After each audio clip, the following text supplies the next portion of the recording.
Le cas que nous allons étudier aujourd'hui est tiré d'un sujet d'examen qui s'appelle Eden Garden.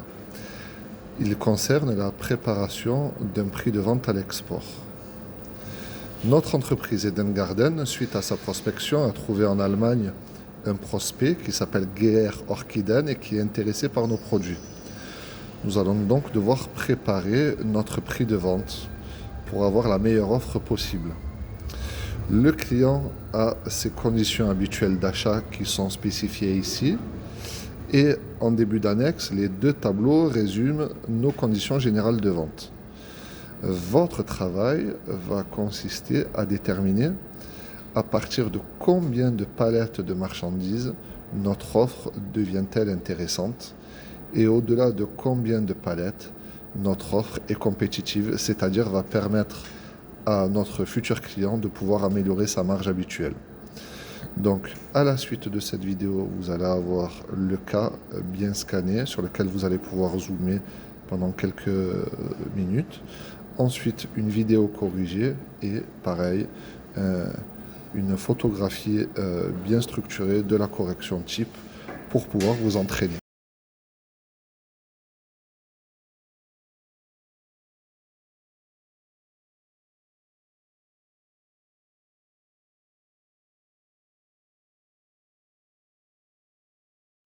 Donc, la première étape qu'il faut réaliser, c'est de calculer le prix de vente hors taxe, c'est-à-dire enlever la TVA. Pour cela, on prend le prix de vente TTC à 3 € et on divise par 1 plus le taux de TVA, ici 19%. Donc, le prix de vente sans la TVA, c'est 2,52 € par sachet de 75 grammes. Dans 1 kg, il y a 1000 grammes. Donc, si je veux ramener le prix de vente hors taxe au kilo, je divise 2,52 par 75 pour avoir pour 1 gramme et je multiplie par 1000 pour avoir pour 1 kilo. Donc ça fait un prix de vente hors taxe à 33,6 € par kilo. Bien. Maintenant, je veux enlever la marge que le distributeur applique. Et l'énoncé nous dit qu'il y a un taux de marque de 20%. Donc, la formule du taux de marque lorsqu'on veut connaître le prix d'achat, c'est le prix de vente multiplié par 1 moins le taux de marque sur 100. Donc, ce qui revient à faire 33,6 fois 1 moins 20 sur 100, donc 33,6 fois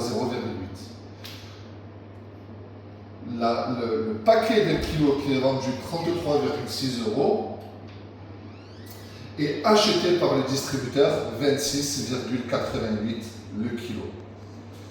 Donc, si le distributeur achète le kilo à 26,88, sachant que dans une palette il y a 130 kilos, 26,88 fois 130, 3494,4 € le prix d'achat d'une palette. Donc, pour respecter son objectif de rentabilité, l'importateur allemand doit acheter sa palette à 3494,4 €. Bien, en DAP, c'est-à-dire toute la logistique inclue jusqu'à chez lui en Allemagne. Ok, donc, à combien de palettes je vais devoir me positionner pour respecter cet objectif de prix de vente à 3494,4 €? Comment je fais? Alors, si je vends une palette, en tant qu'exportateur, je vends 27 € le kilo en export. Il y a 130 kg dans la palette. 27 fois 130, 3510 €. Donc le prix de vente total en export pour une palette, c'est 3510 €. Je rajoute les prestations logistiques, le transport depuis export jusqu'à les locaux de l'importateur en Allemagne, 216 €.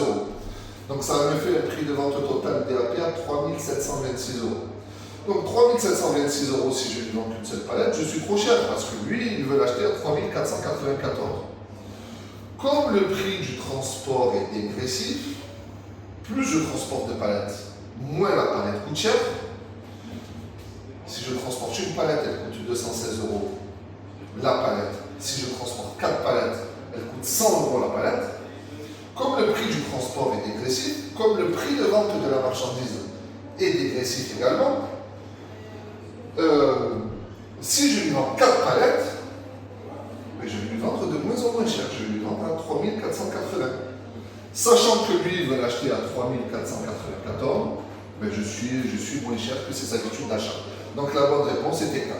L'argumentaire à tenir pour un commercial export qui va négocier avec le prestataire allemand, c'est de dire, ben, si tu me prends une, deux ou trois palettes, je suis plus cher que ton fournisseur habituel, mais à 4 et au-delà, tu vas faire plus de marge avec mon offre qu'avec ton fournisseur actuel.